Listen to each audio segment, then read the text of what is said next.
Hello, good people, আসসালামু আলাইকুম। আশা করি সবাই অনেক ভালো আছেন। সঞ্চয়পত্রের ক্ষেত্রে মোবাইলের যে জটিলতাটা, সেটা এখনো অনেকেই বুঝতে পারছেন না। গভর্নমেন্ট বলছে যে যার এনআইডির বিপরীতে যার মোবাইল সিম রেজিস্ট্রেশন থাকতে হবে। এই কথাটার মানে অনেকেই বুঝতেছেন না। অনেকে এটাকে যেভাবে বুঝছেন সেটা হচ্ছে যে আগে এক নাম্বার দিয়ে সঞ্চয়পত্র করেছেন।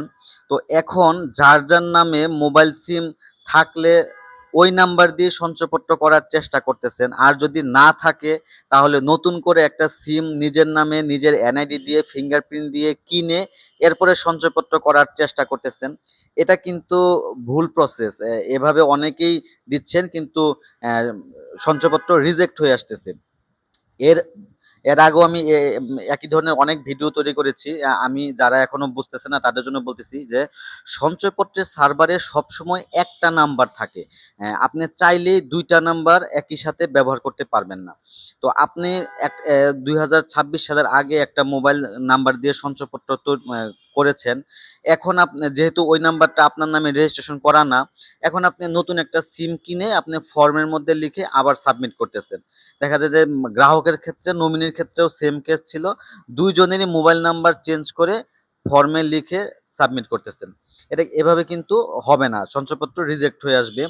কারণ একটা নাম্বার যখন সঞ্চয় সার্ভারে থাকে, নতুন করে একটা সিম কিনে আবার সেই নাম্বার ব্যবহার করা যায় না। এক্ষেত্রে যেটা করতে হয়, যদি এরকম থাকে যে ওই সিমের মালিকানা চেঞ্জ করা সম্ভব না, তাহলে আপনাদের অবশ্যই মোবাইল নাম্বার পরিবর্তন করার আবেদন দিতে হবে। ধরেন আপনার যিনি গ্রাহক, তার মোবাইল যে আগে যে নাম্বারটা ছিল সেটা তার নামে রেজিস্ট্রেশন করা না। এটা আপনি জানেন বা বুঝতে পেরেছেন, আপনি সিস্টেমে চেক করে দেখেছেন। এক্ষেত্রে সমাধান হচ্ছে ওই সিমটা যার নামে রেজিস্ট্রেশন করা তার থেকে গ্রাহকের নামে নিতে হবে। এটা মোবাইলের অপারেটরে গেলে সাথে সাথেই চেঞ্জ করে দেয়। এটাই হচ্ছে সবথেকে সহজ সমাধান।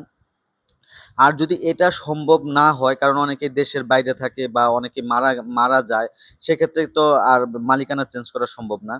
সেক্ষেত্রে নতুন সিম কিনে মোবাইল নাম্বার পরিবর্তন করার আবেদন দিতে হবে। যেখানে সঞ্চয়পত্র করা আছে সেখানে যাবেন। তারপরে যে আমার আগে এই নাম্বার দেওয়া ছিল, এখন আমি এই নাম্বার ব্যবহার করতে চাই। এই আবেদনটা আপনি দেওয়ার পরে তারপরে এটা ৪-৫ টা ধাপ অতিক্রম করে সঞ্চয় অধিদপ্তর থেকে এটা যখন চেঞ্জ হবে, আপনার নামে যখন নতুন সিমটা আপনার এনআইডির বিপরীতে সঞ্চয় সার্ভারে সেট হয়ে যাবে, এরপরে আপনি নতুন করে ওই নাম্বার দিয়ে নতুন নাম্বার দিয়ে আপনি সঞ্চয়পত্রের আবেদন দিতে পারবেন। এটাই হচ্ছে ওয়ে আরকি। এটাই হচ্ছে একমাত্র উপায়। তাছাড়া আপনি যতই নতুন নাম্বার দিয়ে যতই সঞ্চয়পত্র করার আবেদন দেন, সম্ভব না।